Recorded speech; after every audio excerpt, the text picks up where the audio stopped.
All right, good afternoon. I think we are almost ready to get started. Bear with me. We have had a few technical issues, but we'll be starting in about 1 minute.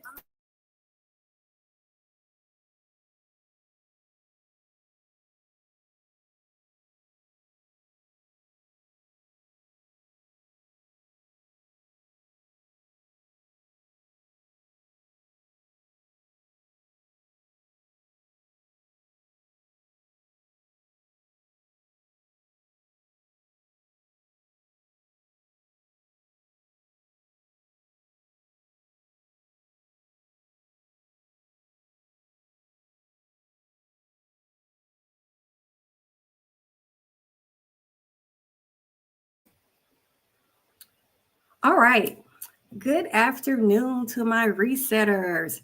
Apologies for the late start. Like I said, we had a few technical issues, but hopefully I've got them taken care of and we can jump right into today's session. So welcome to day 3 of our 3-day reset challenge. Give yourselves a hand. You've made it to day 3. You hung in there, you didn't give up, and I know life can be super busy, so I appreciate you sticking with it.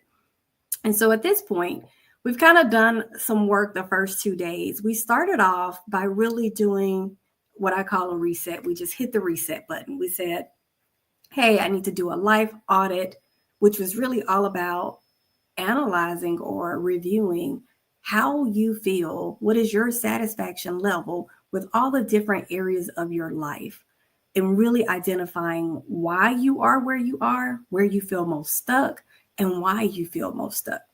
Because that laid a foundation for us to know what we need to work on or what you'd like to work on as you begin your transformation journey. And so the next day, we went into a reimagining stage where we did some visualization exercises. We said, hey, we want to envision the life that we desire. And I asked you to really, really live in that moment to see what it would feel like to have accomplished those things, to overcome the challenges that you've been dealing with. What emotions does it bring about? And use that to develop a vision for yourself in your life. And so now that we've done all of that, it's time to realign, which is really the action phase. It's where we're going to take all of the work you've done and turn that vision into action. I like to tell people a vision without action is just a wish, or some people call it wishful thinking. Either way, our goal is that we want to move beyond the vision stage. We want to move beyond thoughts and get into the action stage. So that's what we're going to talk through today. I'm still having a few technical problems, so bear with me. But yeah, we're going to get through it. So to get us started, I always like to start out with, you'll notice this in each session, kind of why realignment matters. So each day, like the first day, we talked about why resetting was important. Then we talked about why reimagining was important. So we're going to do the same today and talk about why the realignment phase matters. And it's really simple. This isn't anything unique or, something that you may not have heard before, but we're just going to put it in different terms and make sure that it resonates with you. And so really, when you think about why reimagining works, all too often we get stuck in that phase of wishful thinking. We get stuck in the thoughts, we get stuck in the dreams, the ideas, and we'll kind of almost be in a paralyzed state because we're just analyzing everything and thinking about everything. And so the realignment says, hey, you did all of that work thinking about things. You did all of that work writing down the areas you need to focus on, because that's going to help you develop a clear vision. And once you have vision, you know where you're going. You can develop intentional action steps to get there. So many people find out that they stay stuck because they lack a clear plan. When you don't have a clear action plan, it's really easy to succumb to the fears, the overwhelm, all of those emotions that kind of keep us stuck. They creep up when you don't have a clear map of where you're going. And then, it really helps you to think about accountability and build an accountability plan so that you have structure around what you're doing and that you can ensure that you're going to stay motivated. And so that's really why I created the 30-day action plan to really support that realign phase, because it's super critical. And so that phase really helps us to identify focus areas. On the worksheet, it asks you to identify like your top 3 key focus areas. If you think back to day 1, when we did a reset, we ask you to identify your lowest rated areas. Probably no surprise that those things probably tie together at this point. What I will say is some people find that they only have one or two focus areas, and that's okay. Again, you don't want to overwhelm yourself. Some people will have all three, and some people have more than three. What I always tell people, I think about something I learned in my corporate career. We read a book called The 4 Disciplines of Execution, and it really talked about how if you have too many things that you focus on, you don't get any of them done effectively. You're pretty ineffective at that point because you're splitting yourself up too many ways. So really getting clear about what areas you want to focus on is important. And like I said, the worksheet you have for today gives you up to 3. You can have one or you can have all 3 if you'd like. But once you choose those 3 areas, 1 to 3 areas, I want you to pause and think about like what would make the biggest impact and then begin to prioritize that. Because sometimes you'll find there are synergies among what you're trying to do. So for example, if I said, I want to go back to school, I want to launch a new business, and I also want to become debt-free in the next 3 years. Those are 3 really big things that I could want to focus on in my education, in my business, my entrepreneur journey, and then my financial journey. One thing each of those takes, though, is it actually takes money to accomplish all 3 of those things. So me getting with a financial planner, someone that helps build budgets and things of that sort would be a really, really key action. And then when I told you to think about what will make the biggest impact, something like that will have a big impact. And I would want to prioritize that type of action and focus area because it impacts all the areas I want to work in.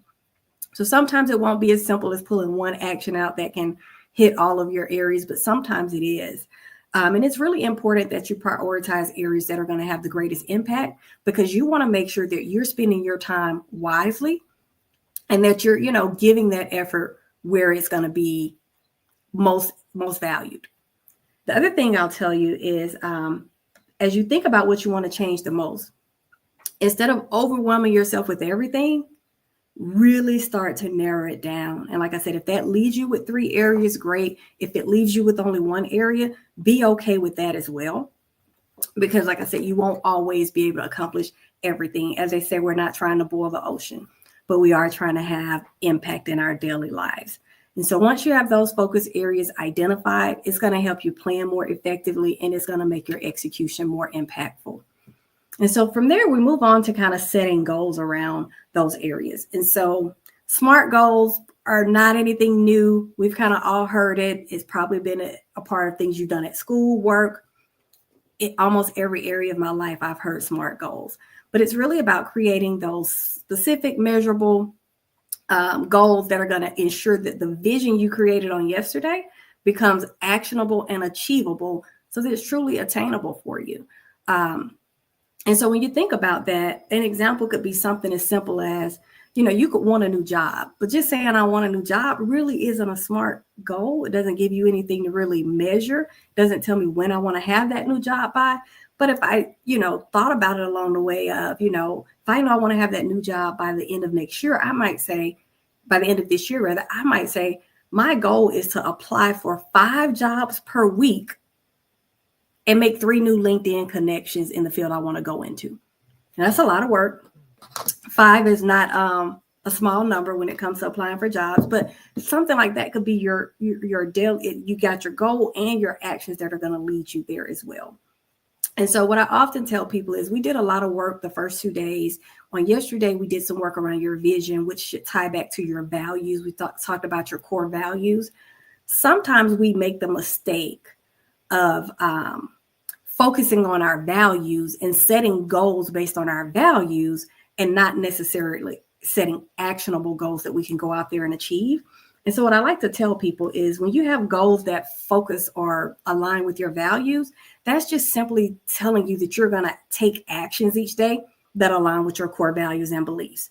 You don't really need a goal to tell you to do things that align with your core values and beliefs. So I'm not saying it's not a good idea to think about it, but be careful setting goals that are just value goals. You want to make sure that you're setting actionable, attainable, SMART goals that will really help you to turn your vision into something concrete, something tangible that you can feel, see, and rejoice over once you achieve it.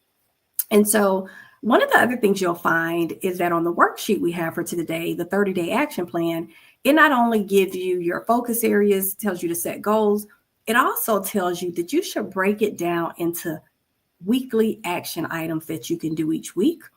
Now, this is important because it helps you to build consistency. And when you get really good at doing something, you kind of get momentum going behind you.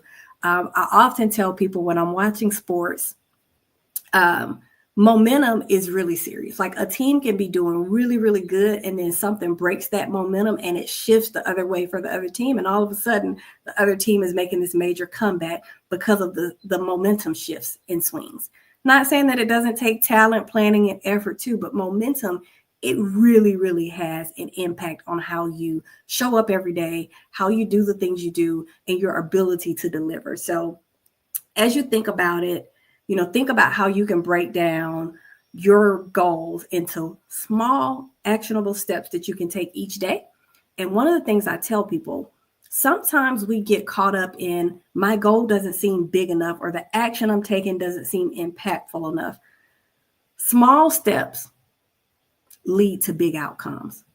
A series of small steps will lead to the big outcomes that you're seeking. So don't be afraid of having those small steps. Don't try to make each step on your journey something big, because again, that will take you back to that space of overwhelm. It'll get you stuck back into those limiting beliefs that we talked about on day one. You'll start having the self-doubt to creep in, the overwhelm, the fear, the anxiety, all of that will start to creep in. So think of this as you're developing your own blueprint. Make it what you want. Don't build your blueprint to society standards. Build it to your standards, what you know you want to achieve, what you know you're capable of achieving, and then add a little stretch goal in there for yourself. And I think, you'll be able to agree that this will keep progress manageable and sustainable for you.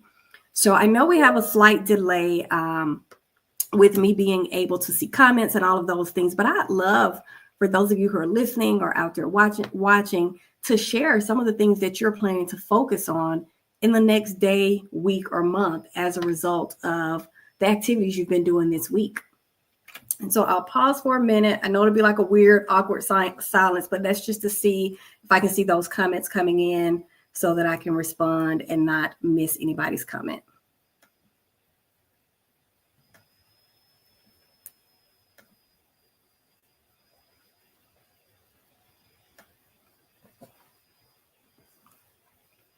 All right, I'm not getting any comments, and that's okay. We're going to keep moving. And if those comments come in, I'll address them as they come up.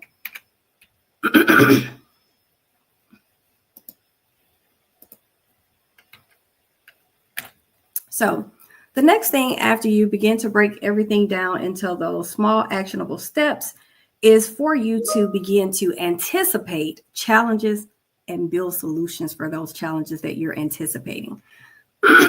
Excuse me, you guys. Throat is getting dry. One of the things I like to tell my clients when I'm working with is if we can be more proactive than reactive, it puts you ahead of the game in so many ways. It does calm your nerves. It silences the noise that you hear when things aren't going well. Because guess what? There's one thing I can guarantee you in life. Unexpected things are going to happen. Sometimes the best laid plans will go awry. So the better you get at identifying potential obstacles and developing strategies that will transform those roadblocks into opportunities, you will begin to see that you can use those roadblocks as stepping stones for growth.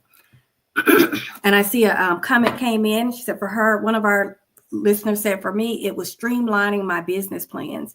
That's so important. When you think about it, I think about when I first launched my business, and I have multiple businesses, but one of them we do design, custom design and printing. And I wanted to make every product that was out there. But guess what? I found myself spending a lot of money on inventory. Then there were some of the items I couldn't sell. So I was spending money, not making money. And then I wanted to be in the digital product business plus physical products. So I was kind of all over the place. And so I think awesome comment you bring up there, like streamlining your business plans is important, just like streamlining kind of that vision for your life. All of that will really help you stay focused. And so one of the things I tell people is that, again, like I said, no matter how well you plan, unexpected things are going to come up. And when those things come up, you want to have a action plan in advance. So some things you can't anticipate they're going to happen because you just, we're not psychic. We don't know what's going to happen. But there are times that you can anticipate things that are going to happen. If I know I want to launch a new business, I know that's going to take time. I know there's going to be some ups and downs. And if I know I also suffer from anxiety, and I really fall into a space of self-doubt easily, then I could make a plan to say, hey, when this happens, I'm going to connect to some social media groups that focus on small business startups. I'm going to network with people who are in the same field so that I can learn and glean from them. But you're putting yourself in an environment where you're going to naturally build some accountability partners. You're going to build some people that are going to grab you by the arm and say, hey, it's okay. I went through this too. So you're kind of preparing for the roadblock that you may run into. Time is another big roadblock. I often tell people, your plate is only so big. And many times we don't get the luxury of getting a bigger plate. You don't get more hours in the day than the 24 hours that come in a day. So there's only so much you can cram in. And sometimes you have to think about, what am I going to remove in order to make this work? So if time is an issue for you, one of the tips that I started using was scheduling 15 minutes per day to work on my goal. And even with a full-time job and running 2 businesses, I take a break every day at some point. So if I have to repurpose that break time that I would have been scrolling on social media and say, hey, this is the 15 minutes I'm going to dedicate to my business, I'm doing that because I'm anticipating the challenge of having enough time to get it done. And I'm creating solutions that will eliminate that from being a roadblock for me up front. And so I think those are really, really critical points to think about. Because what you want to do is that you just want to make sure you don't run into the roadblock that you knew was going to be there and you weren't prepared for it, because that is also frustrating and sometimes turns into another limiting belief for us, to where we say, I always run into the same problem, or I always have this same issue. Well, if you know that, let's plan for it in advance so that we can overcome that for you, or so that you can overcome it. So the next thing you want to begin to think about is building your accountability network. One of the things I often tell my clients is that transformation is hard. Like, true transformation is hard, especially if you have dealt with limiting beliefs where we talked about on day one how I shared my story that, the environment I grew up in, the women were the caregivers. There were certain roles that I saw women in. Even on the TV shows that I watched in the 80s, I didn't see a lot of women leading roles. We were always in supporting roles. We were always the nurturers. So I questioned, was it even in the cards for me to be in leadership and to lead things in life? Because that was not what I was exposed to at a very young age. Now, fortunately, I was exposed to other environments as I began to grow that showed me that, hey, your ceiling is not right here. You can go much higher. But those limiting beliefs can sometimes creep in when you least expect it. And that's why having that accountability network is important. Like I said, transformation is hard. And I tell people, you don't want to go it alone if you don't have to. All transformation does not have to occur in isolation. You don't have to go behind closed doors. Nobody hears from you for 6 months and you pop out, hey, it's me transformed. Look at the new version of me. That's not really how life happens, and not really how it should happen. Because like I said, you're going to have times when you're frustrated. You're going to have times when you need to bounce ideas off of someone. So really thinking about whether you're going to have a coach, a friend that you're going to rely on. Are you going to journal? Are you going to get a recording device and record messages to yourself? What is your accountability system going to look like for you? And, you're really going to be thinking about who matters enough to you that you will listen to them, that they can actually hold you accountable. Think about what will keep you accountable. It might be your family. It might be your kids. It might be your spouse. Sometimes they're able to help keep you accountable because, remember, they're watching you too. They're cheering you on. And then the other thing I like to tell people is, we often think about accountability as a bad thing. Like, you're going to say, you did the wrong thing. No, that accountability partner is really your guide on the side. They're actually going to turn into your biggest cheerleader. And this is what I tell my coaching clients. I'm your guide on the side. I'm not going to tell you what to do. I'm not going to tell you how to do it. I'm not going to force you to do anything. My role is to help you uncover what you want to do and provide you the tools and resources to do it. And another big role for an accountability partner is to celebrate the small wins. When you're in the thick of it, you're not thinking about the fact that you achieved something the day before. All you're thinking about is what you've got ahead of you for the next day. So that accountability partner will make sure you don't get so caught up in the day-to-day that you forget to recognize the progress that you're making. I always tell people progress over perfection. And so having the right network will remind you of why you started this journey in the first place. They will really work to keep you grounded and on track with where you're trying to go. And so as you begin to think about next steps, make sure you take the time to go through your 30-day action plan. I always tell my people that are in whether it's a challenge, one of my master classes, or my actual coaching clients, take your time. Don't rush through it. This was a 3-day reset. A day moves by really fast. Most people take more than 3 days to go through each of the activities, and that's okay. Spend the time that you need to really put some thought into it so that you're giving yourself something that you can hold on to and look back on and say, okay, am I making progress each day? I would also recommend us, stay engaged. I'm always just available by email. Many of you have connected with me on social media, whether it's LinkedIn, Facebook, or Instagram. Always reach out. We can always have a quick conversation, support one another that way as well. Think about the incredible work that you've done the last few days and take the time to commit to action.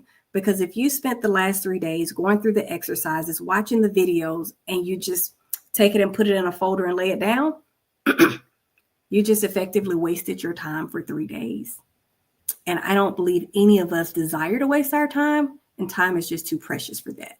So I want to really encourage you to stay committed and don't give in to the temptations to fall back into those limiting beliefs that often hold us back. I was reading a story from a LinkedIn post of a young lady that she's an executive for a company. I can't remember the name, but she was sharing how her and her husband they were considered a power couple, and they were on this trajectory to do great things.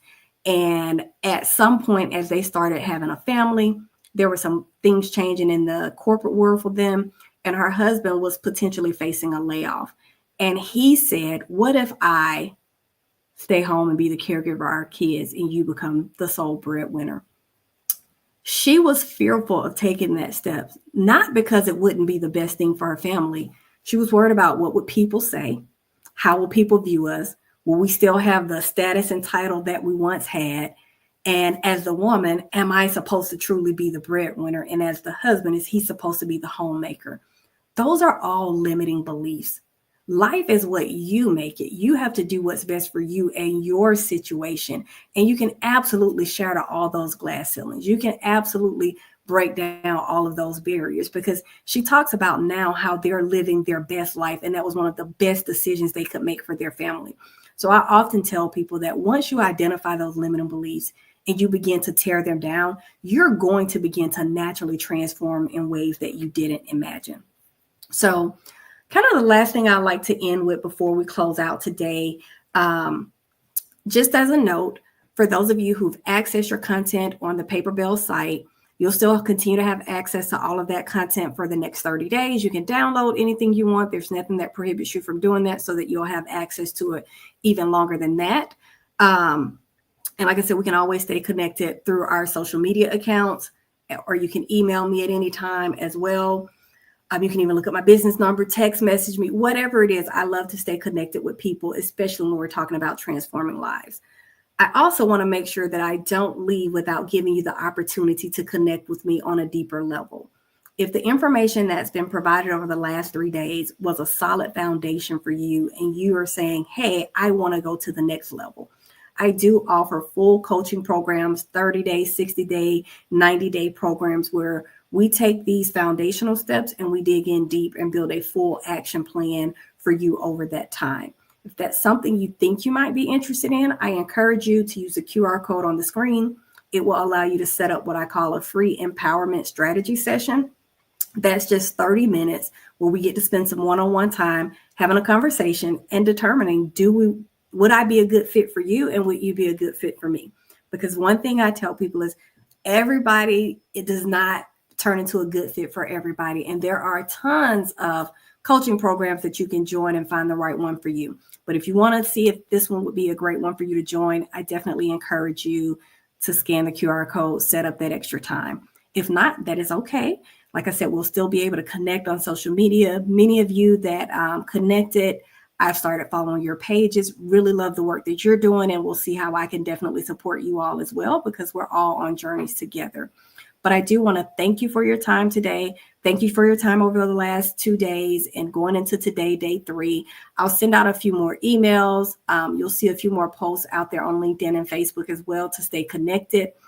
But definitely continue to comment, share any insights and things that have just come up for you over the last 3 days. Because I think, the more you share, other people will see it, and then they'll say, that's something I should look into.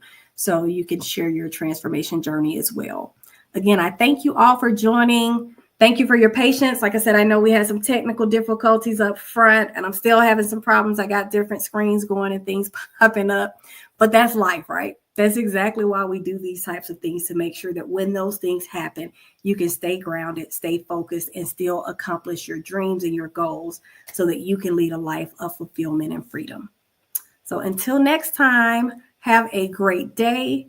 I look forward to hearing all of your success stories about how you're breaking through and overcoming those limiting beliefs. Have a great day, everyone.